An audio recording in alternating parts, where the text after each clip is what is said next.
Nosotros estamos estudiando un tema que en teología se llama eclesiología.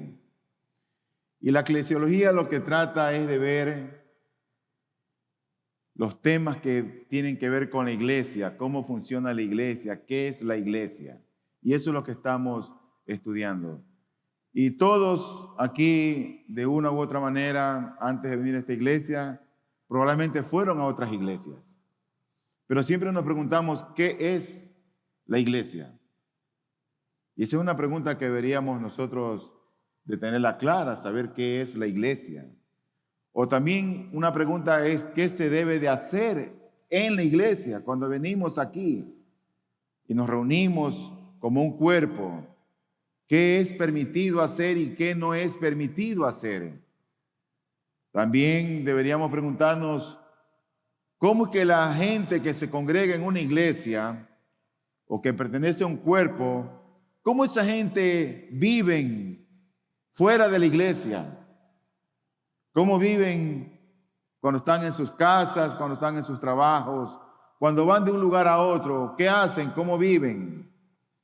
Nosotros en la semana número 28, hoy estamos en la semana 31 del año, la semana 28 o el sermón 28 vimos o empezamos esta serie y empezamos viendo la iglesia del Dios vivo. Y ese es el tema general de todo lo que estamos analizando en estos días, la iglesia del Dios vivo. Y para eso tomamos nosotros Hechos 2 del 41 al 47.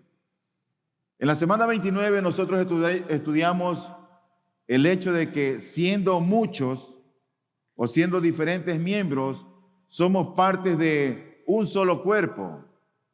Hablamos acerca de la unidad y la importancia que esto tiene. La semana 30, la semana pasada, nosotros vimos uno de los propósitos de la iglesia. Uno. Hoy vamos a ver el segundo. La iglesia tiene su propósito al haber sido establecida por Cristo aquí en la tierra. ¿Cuál es ese propósito? Bueno, vimos la semana pasada que uno de los propósitos que el Señor encomendó a su iglesia es hacer discípulos. Y eso lo vimos nosotros en el Evangelio de Mateo, el capítulo 28, el versículo 18 al 20. El día de hoy nosotros vamos a ver otro propósito que tiene la iglesia, que tiene que ver con la adoración. Y hoy dividimos este sermón en dos partes. El día de hoy veremos la primera parte y si el Señor lo permite, el próximo domingo veremos la segunda parte. De alguna manera, todo cristiano, no todos llegan a ser pastores, no todos llegan a ser diáconos. Pero yo creo que al menos todo cristiano tiene que hacer tres cosas. Tiene que ser alguien que sirve a Dios, tiene que ser alguien que testifica de Dios y tiene que ser alguien que adora a Dios. Todo auténtico creyente es alguien que le sirve, que testifica de Él y que le adora. Dios de alguna manera es como un cazador, diría yo, de altísima precisión. Él nunca deja escapar a sus hijos.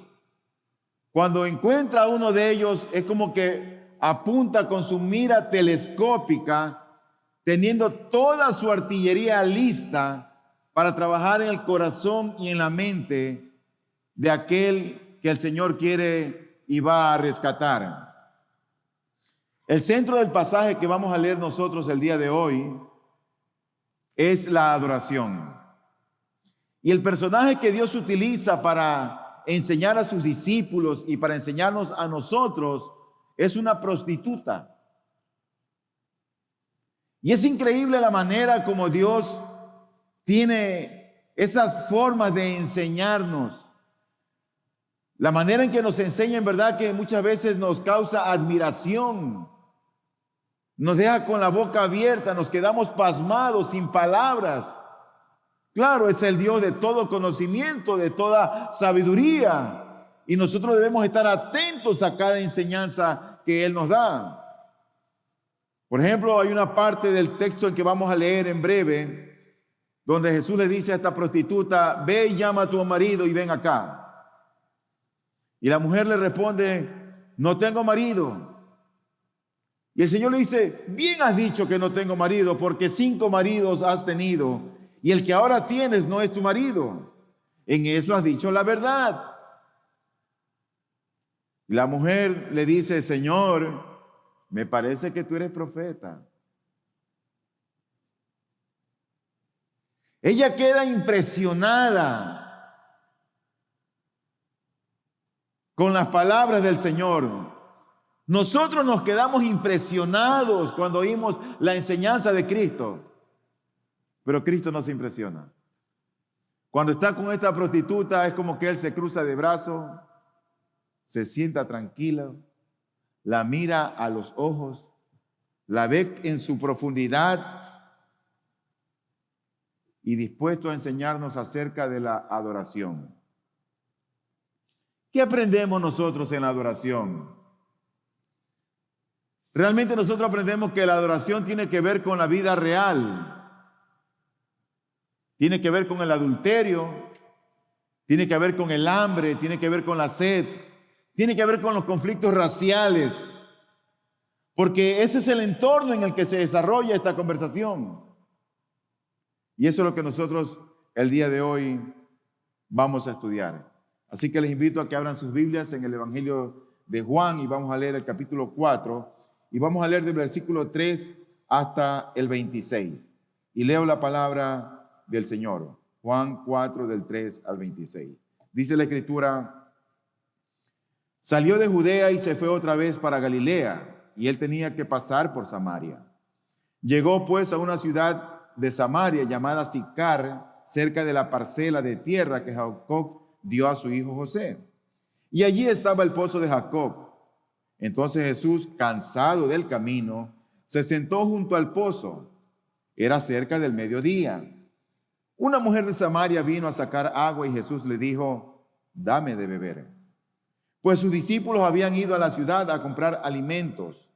Entonces la mujer samaritana le dijo, ¿cómo es que tú, siendo judío, me pides de beber a mí, que soy samaritana? Porque los judíos no tienen tratos con los samaritanos.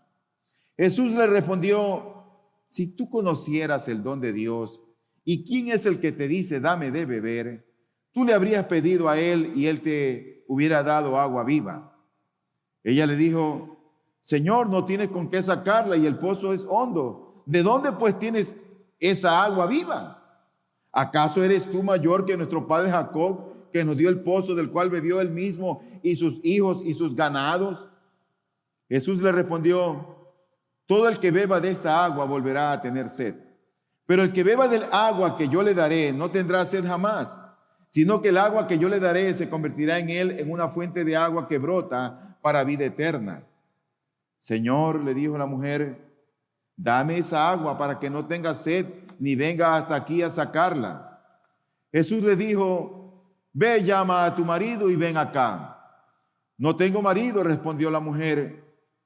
Jesús le dijo, bien has dicho, no tengo marido, porque 5 maridos has tenido y el que ahora tienes no es tu marido. En eso has dicho la verdad. La mujer le dijo, Señor, me parece que tú eres profeta. Nuestros padres adoraron en este monte y ustedes dicen que en Jerusalén está el lugar donde se debe adorar. Jesús le dijo, mujer, cree lo que te digo. La hora viene cuando ni en este monte ni en Jerusalén adorarán ustedes al Padre. Ustedes adoran lo que no conocen, nosotros adoramos lo que conocemos, porque la salvación viene de los judíos. Pero la hora viene y ahora es cuando los verdaderos adoradores adorarán al Padre en espíritu y en verdad, porque ciertamente a los tales el Padre busca que lo adoren. Dios es espíritu y los que lo adoran deben adorar en espíritu y en verdad. La mujer le dijo, sé que el Mesías viene, el que es llamado Cristo. Cuando Él venga nos declarará todo. Jesús dijo, yo soy el que habla contigo. Yo dije que Cristo es como un cazador muy preciso, con alta precisión. Quiero que veamos un poquito a este singular cazador. Dice la Escritura que Jesús está de alguna manera algo deshidratado por la larga caminata que se ha extendido en el desierto, pero al mismo tiempo por el imponente sol oriental. Y él toma una decisión, la decisión de enseñar a sus discípulos, y lo que quiere enseñarles es cómo es que el Padre está agradado en buscar la adoración de aquellos que tienen menos valor, de aquella gente que es tal vez menospreciada o gente que es sencilla, no la gente encumbrada, la gente común y corriente. Dice la Biblia en los versículos 3 al 6. Salió de Judea y se fue otra vez para Galilea, y él tenía que pasar por Samaria. Llegó pues a una ciudad de Samaria llamada Sicar, cerca de la parcela de tierra que Jacob dio a su hijo José, y allí estaba el pozo de Jacob.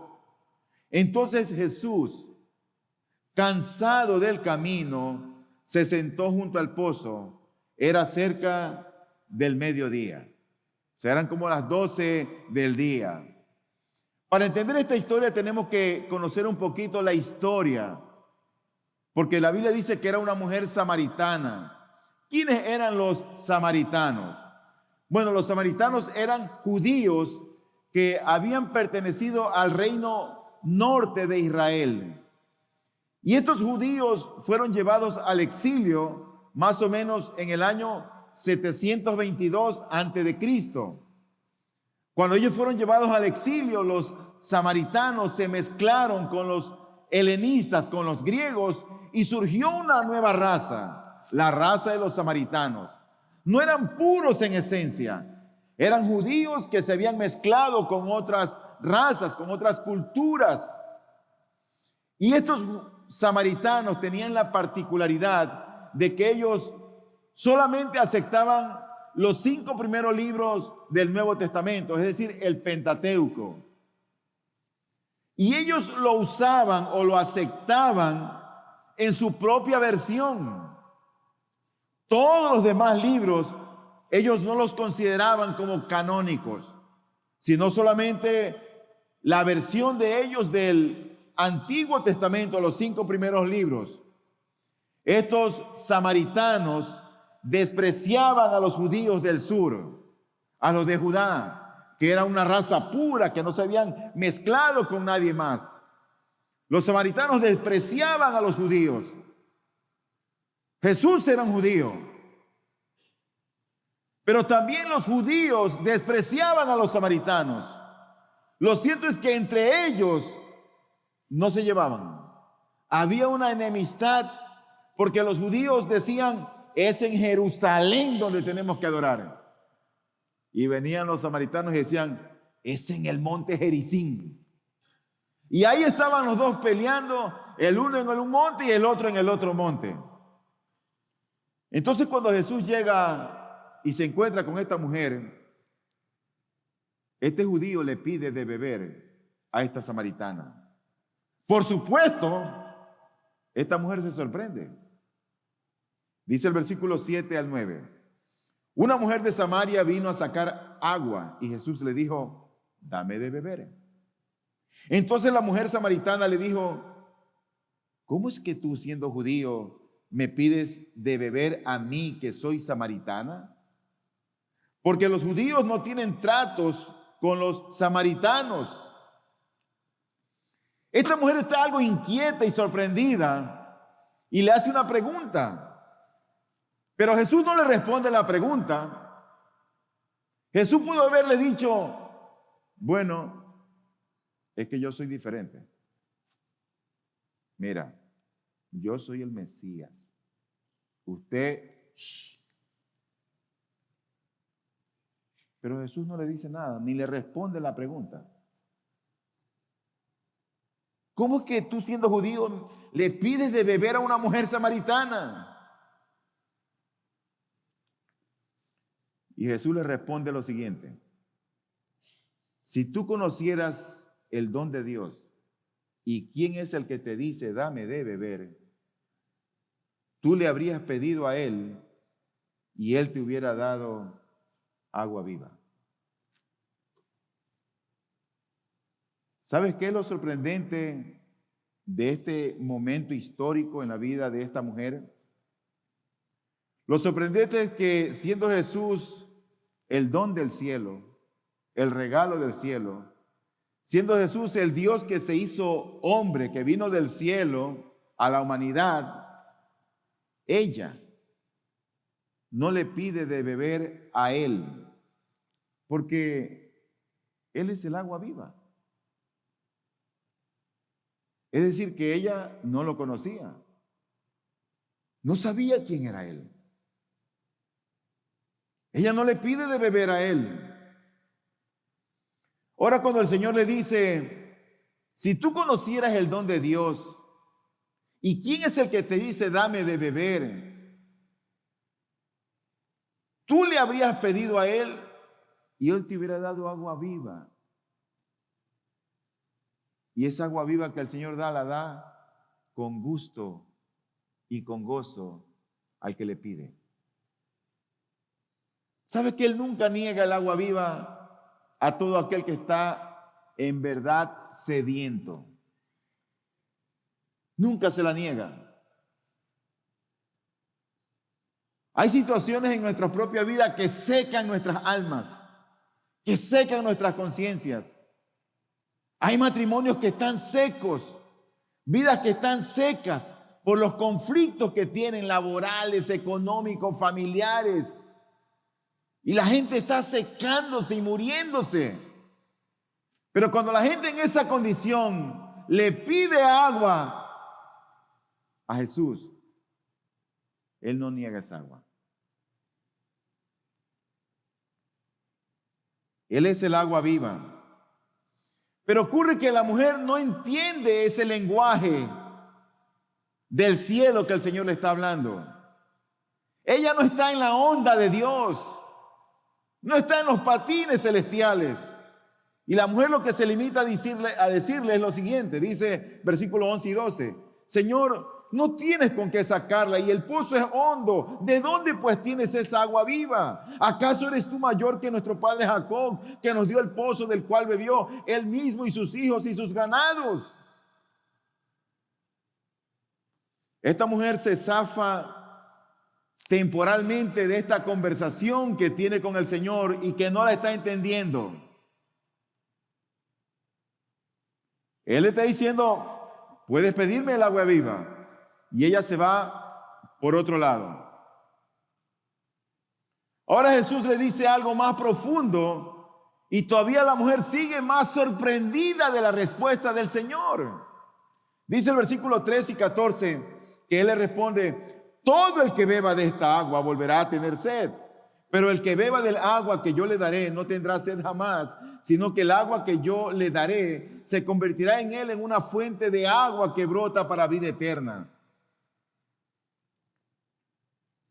Ahora, lo sorprendente no es que no tenga el Señor Jesucristo algo para sacar el agua de ese pozo.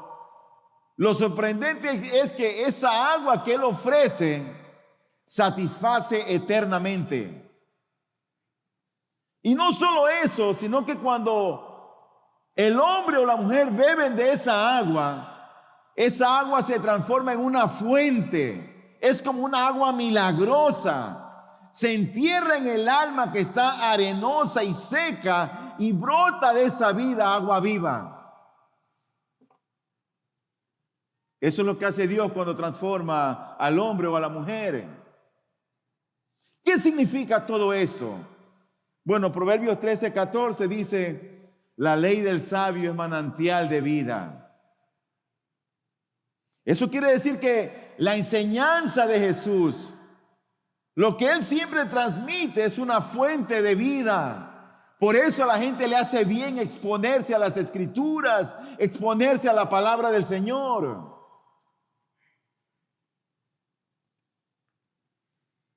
El Señor dijo en Juan 7, 37 al 39, que en el último día, el gran día de la fiesta, Jesús puesto en pie, exclamó en alta voz, Si alguien tiene sed, venga a mí y beba.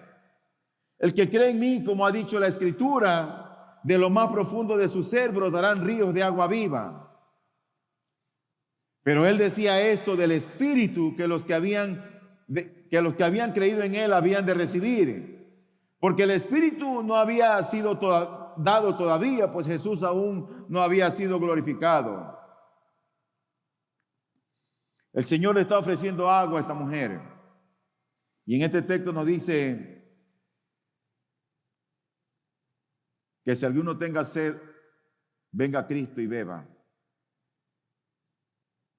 Dice él, el que cree en Jesús, como ha dicho la Escritura, de lo más profundo de su ser brotarán ríos de agua viva, una fuente.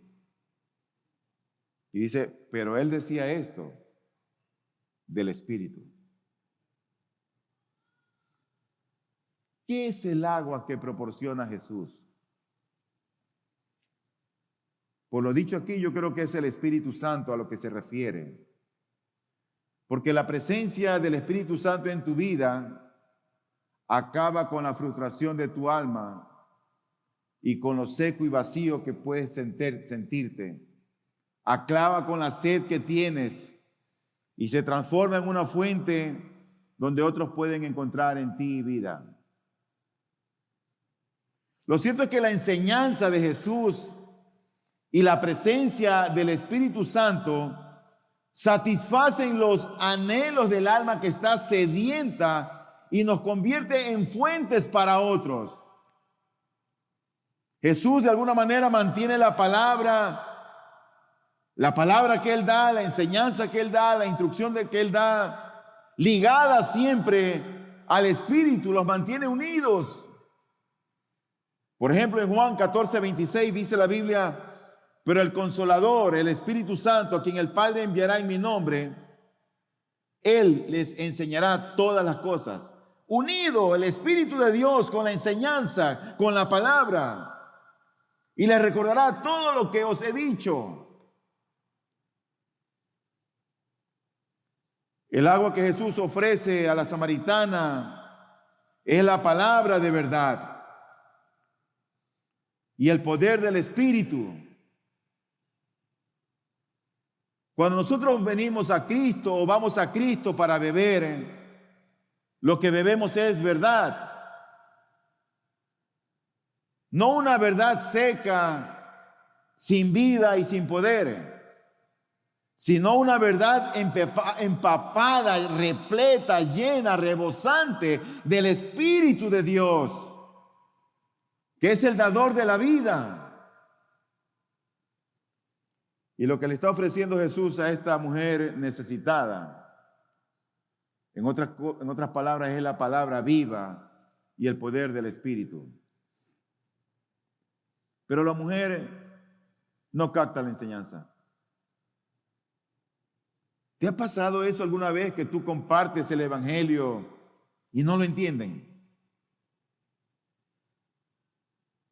Y la gente como que... Esta semana una hermana se me acercó muy frustrada.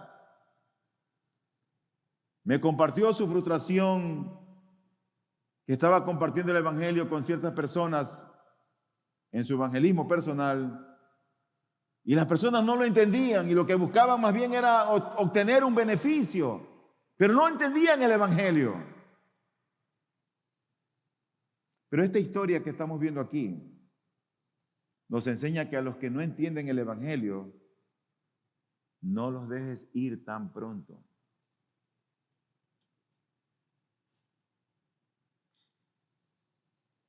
Dice el versículo 15, Señor, le dijo la mujer, dame esa agua para que no tenga sed, ni venga hasta aquí a sacarla. Esta mujer no entendía ciertamente lo que el Señor le estaba hablando. No entendía. Jesucristo ha puesto sus ojos salvadores en esta mujer y pretende de ella crear a una adoradora, una mujer que adore a Dios en espíritu y en verdad. Pero ella no ha entendido. Así que el Señor, dentro de su plan estratégico, como un preciso cazador, va al siguiente paso. Y apunta ahora a lo más sensible y vulnerable en la vida de alguien.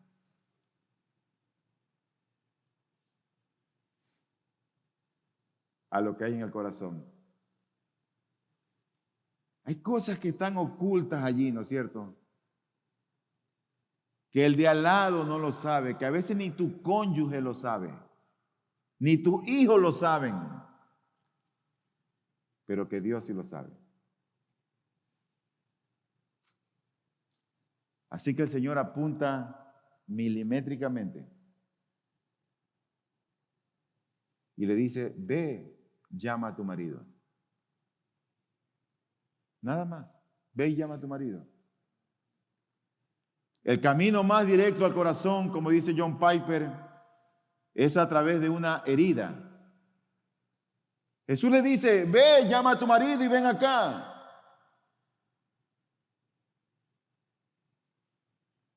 Entonces nos preguntamos, ¿por qué es que Jesús saca a la luz de esta manera la vida íntima de esta mujer? ¿Por qué? Bueno, porque él ya había dado una enseñanza con respecto a esto. Dice en Juan capítulo 3, versículo 20, porque todo el que hace lo malo odia la luz. Si tú ves allí, la luz está con mayúscula. Cristo es luz.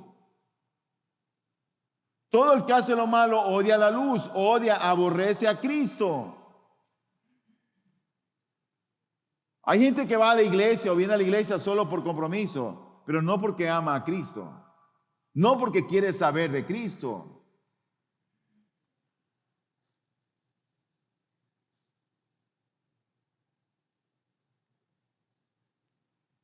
Porque todo el que hace lo malo odia la luz y no viene a la luz para que sus acciones no sean expuestas. Mira, querido amigo y hermano, el pecado oculto, el pecado escondido, no permite que veamos la luz de Cristo. No permite. Tú podrás venir, abrir tus labios para cantar, saludar afectuosamente, pero no vas a ver la luz de Cristo.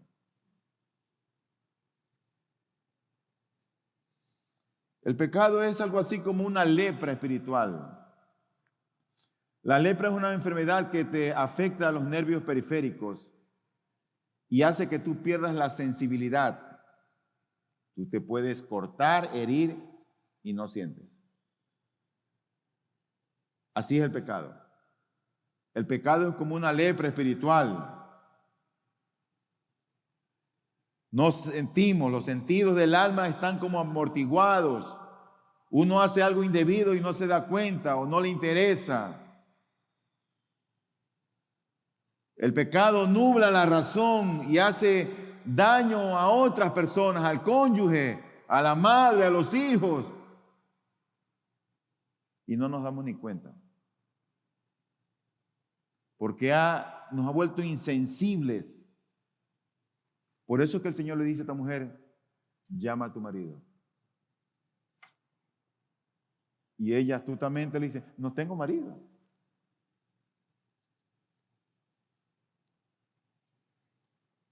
Pero siempre Cristo deja al descubierto la lepra.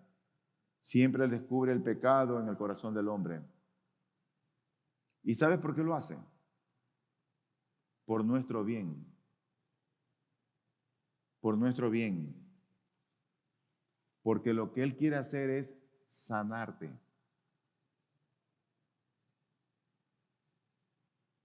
Él quiere sanarte. Dice el versículo 17 y 18 que ella responde, no tengo marido, respondió la mujer. Jesús le dijo, bien has dicho, no tengo marido, porque 5 maridos has tenido y el que ahora tienes no es tu marido. En eso has dicho la verdad. ¿Cuál es la reacción de alguien cuando se le señalan sus pecados? Cuando se le señalan sus faltas, lo que está haciendo mal, lo incorrecto. Has oído que casi todos universalmente dicen, todos somos pecadores. Tú le dices algo mal, todos, usted no peca. Y con eso es como que se defienden ellos. Pero cuando les das en el clic, todos somos pecadores. Otros, en cambio, tratan de ocultar su culpa. Esta mujer trató de desviar la atención. ¿Cuál es la reacción de alguien cuando se le señalan sus pecados? A esta mujer se le señaló su pecado. Reaccionan muy diferente. Vea lo que dice la mujer. Oiga, versículos 19 y 20. Señor, me parece que tú eres profeta. Nuestros padres adoraron en este monte. Y ustedes dicen que en Jerusalén está el lugar donde se debe adorar. Esta mujer, en vez de ir en la dirección que el Señor le está mostrando, ahora está tratando de llevar la conversación a una cuestión académica. Señor, mira, él está diciendo, tráeme a tu marido, ven acá. Señor, ¿y dónde es que tenemos que adorar? ¿Aquí o allá? Trata de desvirtuar la conversación que el Señor le está mostrando. ¿Sabes que por lo general un animal cuando está atrapado, ese animal es capaz de morder su propia pierna para quedar libre? Para poder escapar. El pecador, cuando está acorralado, lo que trata es de engañar a su mente, desviar su propia lógica, desviar su razón. Es como si que esta mujer diría, ya que estamos hablando de mi adulterio, ¿cuál es tu postura acerca de dónde es que se debe de adorar, Señor? ¿Qué tú opinas?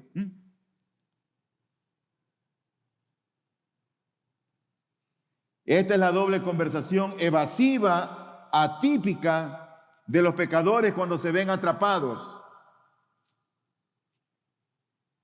Pero el gran cazador de almas no se impresiona ni se desanima fácilmente. No insiste ni siquiera en que ella vuelva al camino correcto.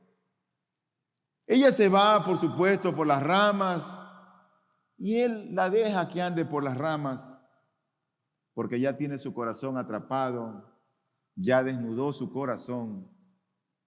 Ella sabe que él sabe quién es ella.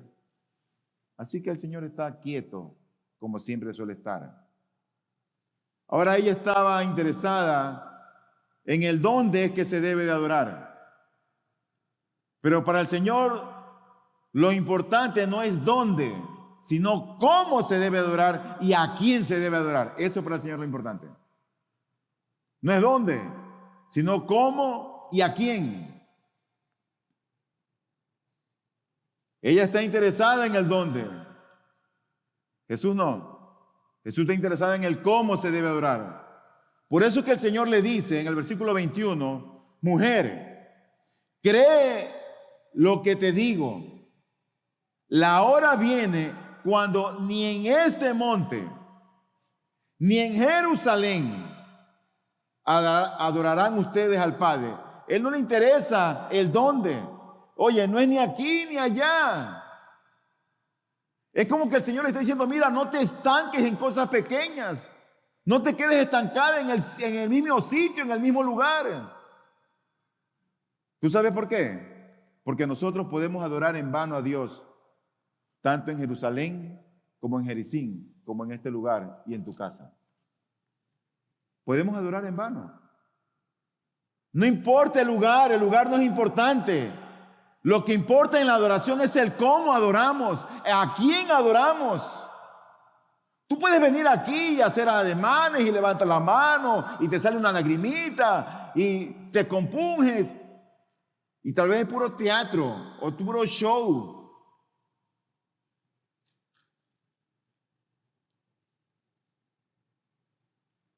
Dice Isaías 29:13, dijo entonces el Señor, por cuanto este pueblo se acerca a mí con sus palabras y me honra con sus labios, pero aleja de mí su corazón y su veneración hacia mí es solo una tradición aprendida de memoria.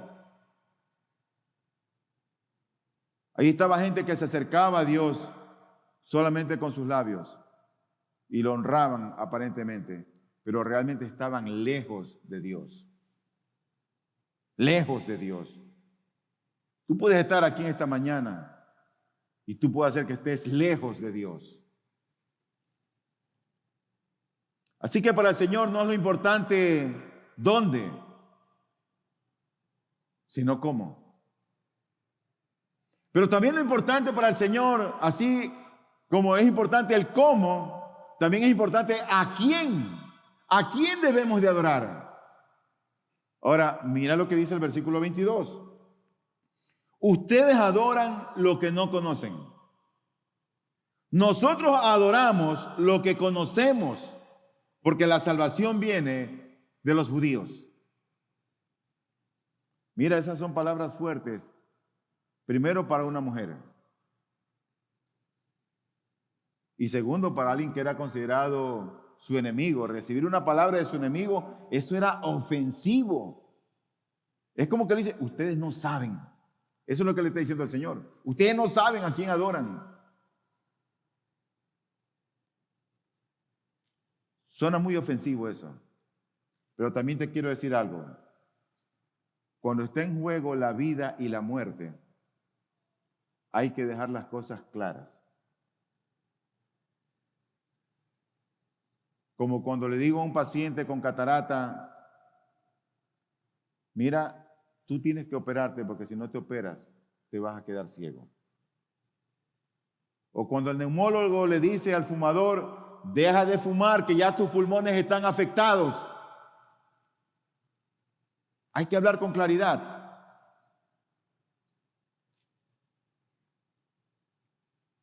Cuando está en juego la vida y la muerte, hay que dejar las cosas muy claras. Y eso fue lo que el Señor está haciendo con esta mujer.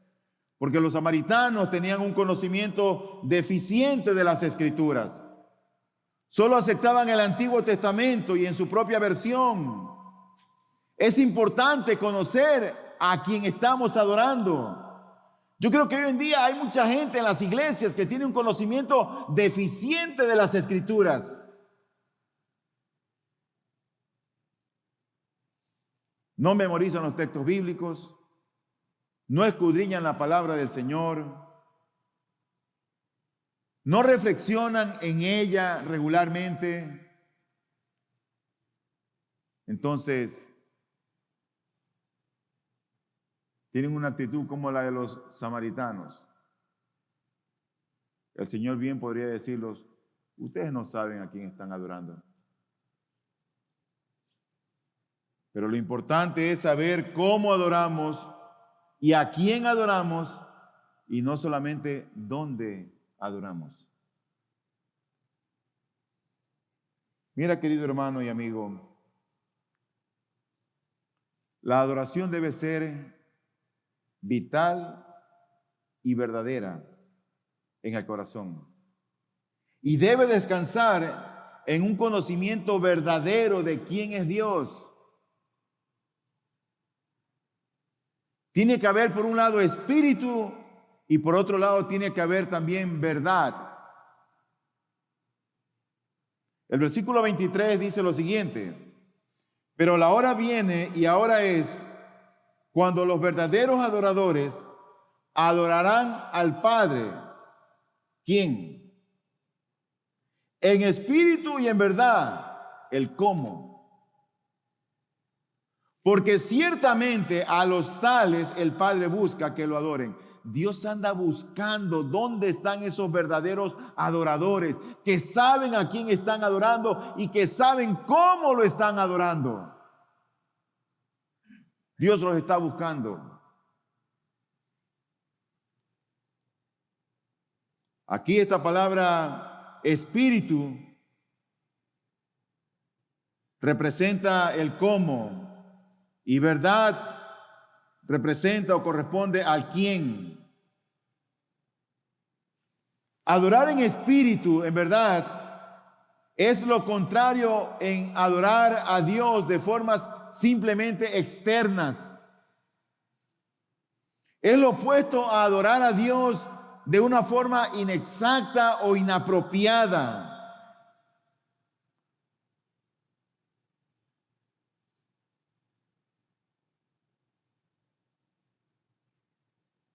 La adoración debe incluir el corazón, pero también la cabeza. Debe incluir las emociones, debe incluir el pensamiento. Todo nuestro ser debe incluir cuando el cristiano adora a su Dios. ¿Por qué? Porque la verdad sin emoción lo que produce es una ortodoxia muerta y una iglesia llena probablemente de admiradores artificiales o de admiradores superficiales. Cuando hay verdad y no hay emoción.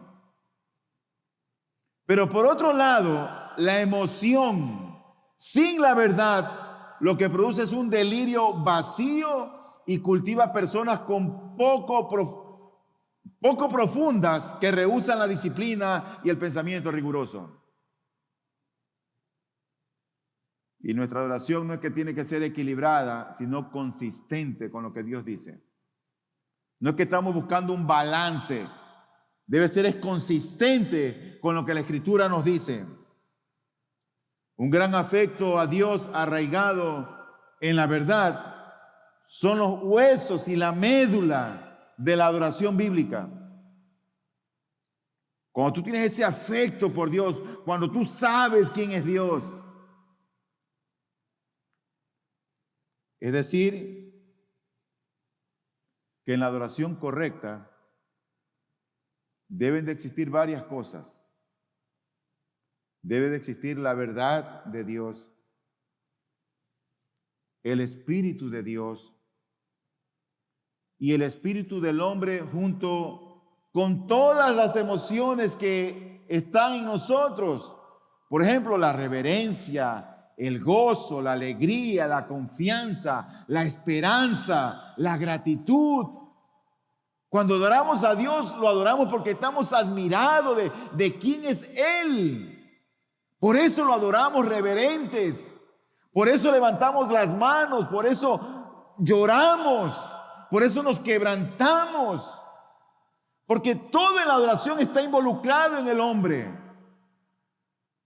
El Espíritu de Dios que está en mí ha tocado mi espíritu con todas mis emociones. Y eso me lleva, por lo que entiendo por la Escritura, de saber quién es Dios, a adorarle y a gozarme en Él. Dios está buscando de verdaderos adoradores que adoren al Padre en espíritu y en verdad. Porque de tales adoradores Dios se agrada. No solamente alguien que venga y como que aparenta. No. Deja esas superficialidades. Y busquemos a Dios en espíritu y en verdad.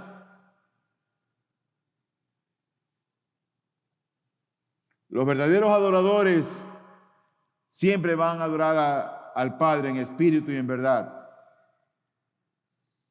Ese texto que está allí en las Escrituras, ese espíritu al cual se refiere este pasaje, me pregunto si se refiere al espíritu del hombre o al Espíritu Santo. Y si tú ves lo que dice el versículo número 23, espíritu está ahí con minúscula. Y por supuesto que es una referencia al espíritu del hombre. Sin embargo, lo que el Señor hace es conectar siempre el Espíritu de Dios con nuestro espíritu. Siempre lo conecta. Por ejemplo, en Juan 3:6 dice él, lo que es nacido del Espíritu, dice en la parte final, lo que es nacido del Espíritu, Espíritu es. El Espíritu de Dios lo conecta con el espíritu del hombre. Solo cuando el Espíritu Santo aviva nuestro espíritu es cuando empieza la verdadera vida en nosotros. Antes de eso, estábamos muertos, éramos insensibles, que no entendíamos, que no vemos a Dios, ni entendemos nada de Dios. Solo lo que es nacido del Espíritu de Dios, Espíritu es. Como dice la Escritura, lo que es de la carne o lo que es nacido de la carne, carne es. Lo que es nacido del Espíritu, Espíritu es.